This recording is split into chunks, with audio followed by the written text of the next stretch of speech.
Lincoln. Los logros de Abraham Lincoln, 16º presidente de los Estados Unidos, partieron de una crisis nacional que amenazaba con romper las bases de la democracia en el país. Su liderazgo demostrado y su manera de afrontar la guerra civil y la abolición han hecho que el pueblo americano le quiera y le considere su mejor presidente. Además, los historiadores no han dejado de elogiarle, ya que consideran que su defensa de la Unión mejoró las condiciones de vida de todo el país.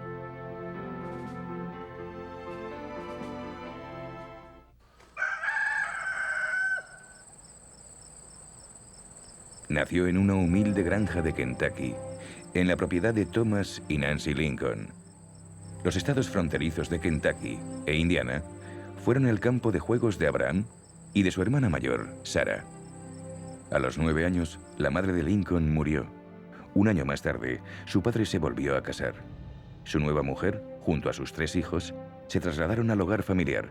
Sarah Bush Lincoln fue una madre adoptiva muy cariñosa. En casa, las oportunidades para estudiar eran inexistentes.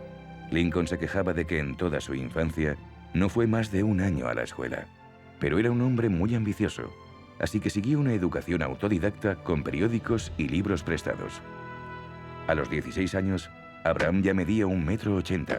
Era un hombre fuerte, con una buena reputación como leñador y luchador. También era muy bueno contando historias y hacía gala de un gran sentido del humor. Un amigo dijo, era larguirucho y triste, pero muy reflexivo. A principios de 1830, la familia Lincoln se mudó a Illinois. Pero el joven Abe, de 21 años, tenía muchas ganas de ser independiente, así que consiguió un trabajo fijo en una tienda de New Salem. Cuando llegó a la ciudad, se describía como un pobre chico sin amigos y sin educación. Pero su don para contar historias hizo que pronto se integrara en su nuevo hogar. Se afilió a la Sociedad de Debates de New Salem, que se reunía todas las semanas en una taberna. Aunque le encantaba debatir, era consciente de sus limitaciones educativas. Pero su ambición le llevó a leer muchos libros mientras trabajaba en la tienda. Cuando la tienda cerró, en 1832, sus amigos le animaron para que se presentara al Congreso de Illinois. Como no tenía nada mejor que hacer, lo hizo, pero perdió. Durante los 2 años siguientes, desempeñó muchos trabajos: leñador, empleado del ferrocarril, cartero. En 1834, se volvió a presentar al Congreso de Illinois y pudo ser elegido. Mientras, estudió Derecho por su cuenta. Después de 3 años, aprobó el examen y consiguió el título. A los 28 años, se fue a Springfield, la nueva capital de Illinois, con $7 en el bolsillo. Pronto se ganó una gran reputación como abogado y fue reelegido para el Congreso como miembro del partido Whig, el cual abogaba por las oportunidades económicas. Lincoln se identificó fácilmente con este ideario. Durante este periodo, el triunfador Abe empezó a salir con Mary Todd, la hija de una rica familia. Ella admiraba su ambición e hizo que el tímido Abraham se sintiera muy cómodo. Tras una relación complicada, Abe y Mary se casaron en una ceremonia secreta en 1842. Su carrera profesional no dejaba de mejorar, al tiempo que ampliaba la familia con 4 hijos. En 1844, fundó su propio bufete con William Handon como socio. Abandonó el Congreso de Illinois tras 4 legislaturas. Después, pasó una legislatura en el Congreso Nacional, de 1847 a 1849. Cuando llegó al Congreso, había 2 temas principales: la guerra contra México, que acababa de empezar, y el aumento de la esclavitud en el sur. La esclavitud nunca prosperó en el norte y llegó a estar prohibida, pero sus líderes no tenían ganas de enfrentarse a los estados del sur. Cuando empezó su carrera, Lincoln hizo algunos discursos sobre el tema. En sus primeras actuaciones como congresista, afirmaba que la esclavitud se basaba tanto en la injusticia como en una mala política. 10 años después, en el Congreso Nacional, votó junto a su partido para impedir la propagación de la esclavitud. También redactó una ley para prohibirla en la capital, pero nunca fue un abolicionista militante. Cuando acababa su mandato en 1849, La esclavitud era el tema más importante de la nación. Entonces, Lincoln decidió dejar la política y durante 5 años se concentró en su bufete. Trabajó en la zona de Illinois y llevó todo tipo de casos. Mientras, se abrieron nuevos territorios en el oeste, lo que provocó más conflictos entre el norte y el sur. Todos querían controlar estas zonas. El sur necesitaba más tierras para crear las enormes plantaciones de algodón y otros cultivos donde trabajaban los esclavos. Por su parte, el norte quería que estas tierras del oeste se reservaran para los granjeros independientes. El problema llegó al Congreso y se produjo una votación. La pregunta crucial era, ¿los nuevos estados serían esclavistas o no? El asunto alcanzó su apogeo en 1854, cuando el Congreso aprobó la ley Kansas-Nebraska. Esta propuesta fue presentada por un rival político de Lincoln, Stephen Douglas, que entonces era senador por Illinois. La política racista de Douglas provocó una ola de protestas en el norte. Al dejar que los nuevos territorios fueran esclavistas, se revisaron las leyes de Missouri, que prohibían la esclavitud desde 1820. Tras la aprobación de la ley Kansas-Nebraska, Lincoln se vio obligado a dar la cara. Por primera vez en 5 años, dejó de lado la abogacía. Quería volver a la vida pública para poder influir. En 1855 intentó sin éxito arrebatarle el escaño al senador Douglas. Poco después, abandonó el partido Whig y se fue con los republicanos, que querían detener la esclavitud. En 1858 volvió a competir con Douglas. La noche en la que fue nominado, en junio, Lincoln pronunció su famoso discurso del hogar enfrentado. Un hogar enfrentado contra sí mismo no puede seguir en pie. Opino que esta nación no puede albergar estados abolicionistas y esclavistas. Espero que la unión no se divida. Espero que el hogar no se derrumbe. Pero quiero que deje de estar dividido. Debemos decantarnos por una de las dos soluciones. Aunque volvió a perder las elecciones, este discurso y los debates con Douglas le hicieron famoso a nivel nacional. En 1860, se rumoreó que podía ser candidato a la presidencia. Al principio creía que no podía ganar, pero las presiones de los líderes republicanos surtieron efecto y Lincoln se lanzó a la carrera presidencial contra un partido demócrata muy dividido. Su imagen pública de honradez suponía un gran atractivo. Sus discursos y debates demostraron que era un hombre inteligente y de una elocuencia conmovedora. Fue elegido presidente con una minoría del voto popular. Para el sur, su elección fue la excusa para abandonar la Unión. En diciembre, 3 meses antes de que jurara el cargo, Carolina del Sur dio el primer paso y proclamó su independencia para proteger la esclavitud. El día de la toma de posesión, el 4 de marzo de 1851, ya se habían extinguido 7 estados y otros 4 estaban a punto de hacerlo. Se hizo público que Jefferson Davis era el presidente de los Estados Confederados. Se rumoreaba que los sudistas planeaban asesinar al presidente electo, así que el ejército extremó las precauciones el día que debía jurar el cargo en Washington. 30.000 personas se reunieron en la plaza del Capitolio para escuchar en silencio su discurso de investidura. Se dirigió a las gentes del sur y les prometió que no prohibiría la esclavitud en sus regiones. Lincoln quería pensar que la Unión se salvaría sin un derramamiento de sangre, pero declaró que quería defender la Unión y extender las leyes federales a todos los estados, tal y como le permitía su cargo. El 5 de marzo de 1861, el día siguiente a su toma de posesión, tropas rebeldes rodearon Fort Sumter, situado a la entrada del puerto Charleston, en Carolina del Sur. La guerra era inevitable. Solo 5 semanas después de la toma de posesión, los confederados empezaron a atacar Fort Sumter e iniciaron la guerra civil. Lincoln dijo que era una insurrección, así que movilizó a 75.000 voluntarios durante 3 meses para aplastarla.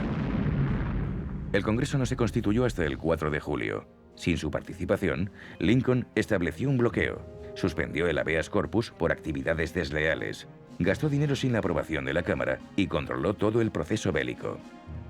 Esta ampliación de los poderes presidenciales durante la guerra fue muy discutida. Cuando se formó el Congreso, transigió en muchos detalles legislativos, pero conservó su independencia en las cuestiones relativas a la responsabilidad ejecutiva. Mientras, todo el mundo creía que la guerra sería rápida. El norte contaba con el apoyo de 23 estados y 22 millones de personas. Por su lado, los 11 estados sudistas tenían una población de unos 9 millones de personas, pero unos 4 millones eran esclavos. El sur era básicamente agrícola, mientras que el norte tenía industrias para fabricar municiones y armas, además del ferrocarril y una marina muy poderosa que podía bloquear los puertos confederados. Pero la ventaja militar del sur residía en sus líderes. Jefferson Davis, el presidente confederado, era un soldado profesional. Además, la mayor parte de los oficiales del ejército procedía del sur del país, como los generales Robert Lee y Thomas Stonewall Jackson. Por eso, cuando empezó la guerra, el mayor quebradero de cabeza de Lincoln fue encontrar oficiales competentes para dirigir sus fuerzas armadas. En el verano de 1861, ambos bandos entrenaban enormes ejércitos de voluntarios, compuestos por jóvenes inexpertos que no sabían ni sujetar un rifle. En julio, las tropas de la Unión, lideradas por el general Erwin McDowell, marcharon hacia Virginia. Su objetivo era aplastar a los confederados y acabar con la rebelión, pero las cosas no les fueron bien.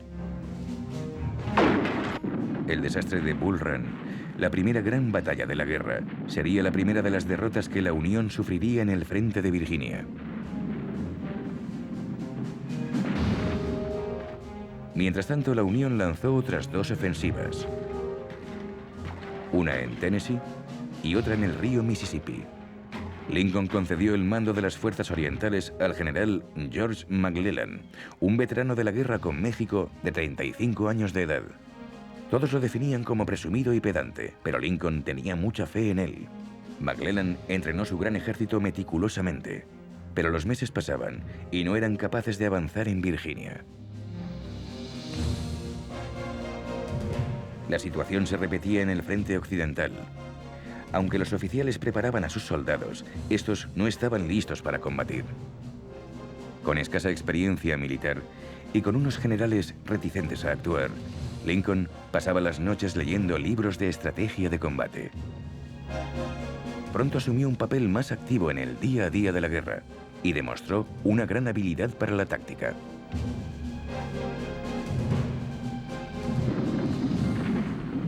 En febrero de 1862, el norte había iniciado una poderosa ofensiva en el frente occidental, donde ganó sus primeras batallas. En primavera, los hombres de la Unión habían conquistado Nueva Orleans y ya controlaban el crucial paso del río Mississippi. Aunque las noticias eran buenas, el coste en vidas fue terrible. Durante los 2 días de la batalla de Shiloh, en el sur de Tennessee, 13.000 soldados de la Unión murieron o fueron heridos. La moral de la tropa decaía porque no ganaban batallas. Lincoln fue criticado por no cesar a McClellan y por negarse a declarar la emancipación. Con su estilo típico, el presidente respondió sin excesos. Dijo que el objetivo de la guerra era proteger la integridad de la Unión, aunque sabía que el fin de la esclavitud sería definitivo para acabar con el sur.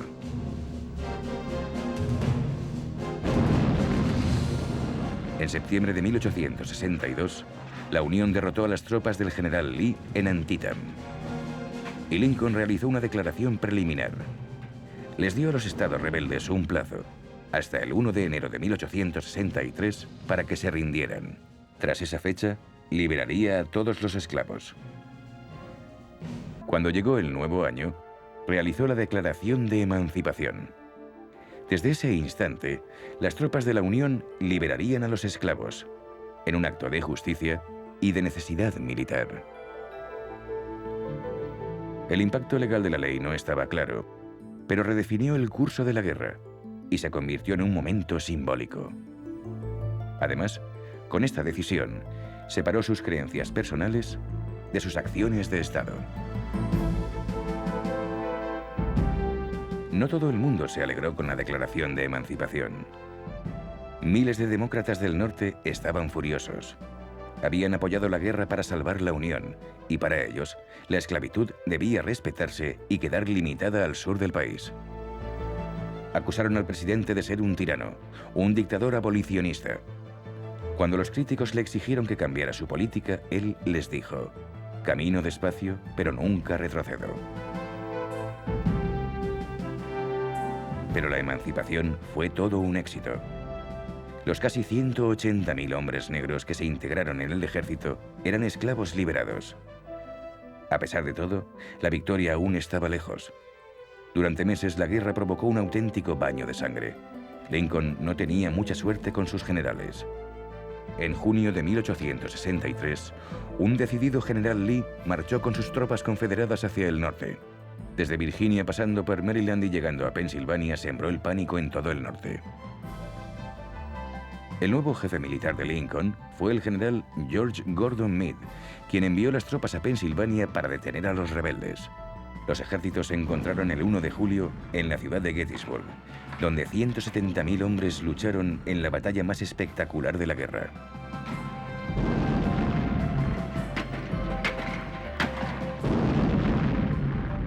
El 4 de julio, después de 3 días de cruentos combates y más de 50.000 muertos en ambos bandos, el derrotado ejército de Lee volvió a Virginia.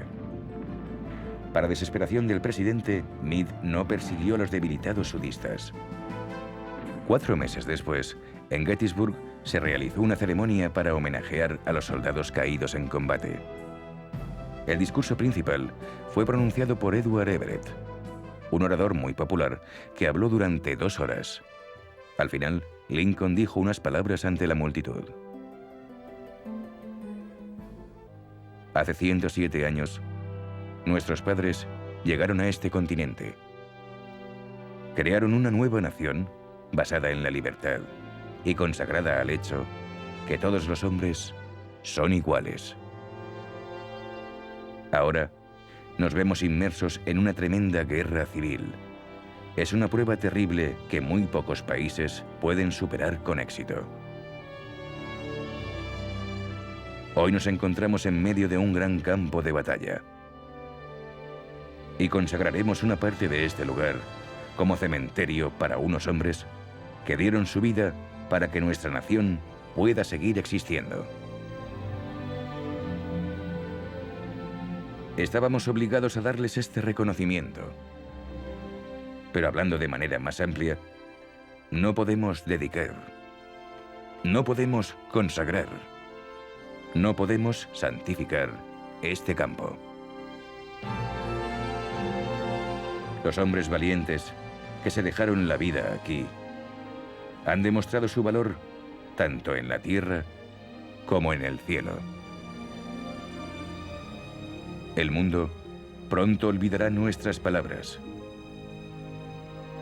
pero siempre recordará lo que ellos hicieron aquí. Somos nosotros, los vivos, los que debemos terminar lo que ellos empezaron.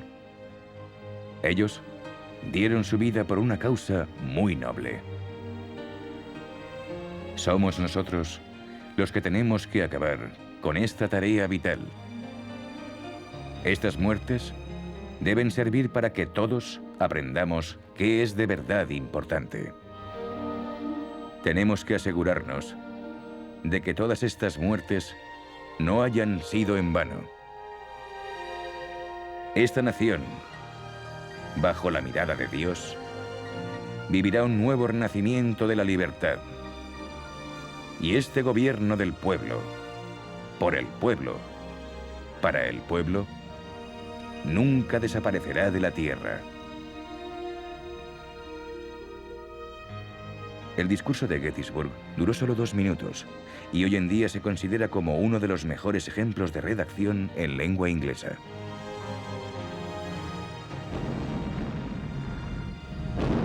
En el frente occidental, las fuerzas de la Unión conseguían más victorias.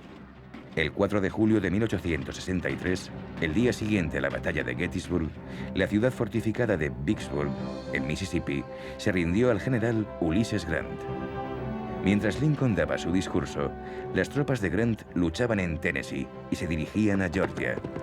el núcleo de las tierras confederadas. Grant demostró ser un líder en el que se podía confiar.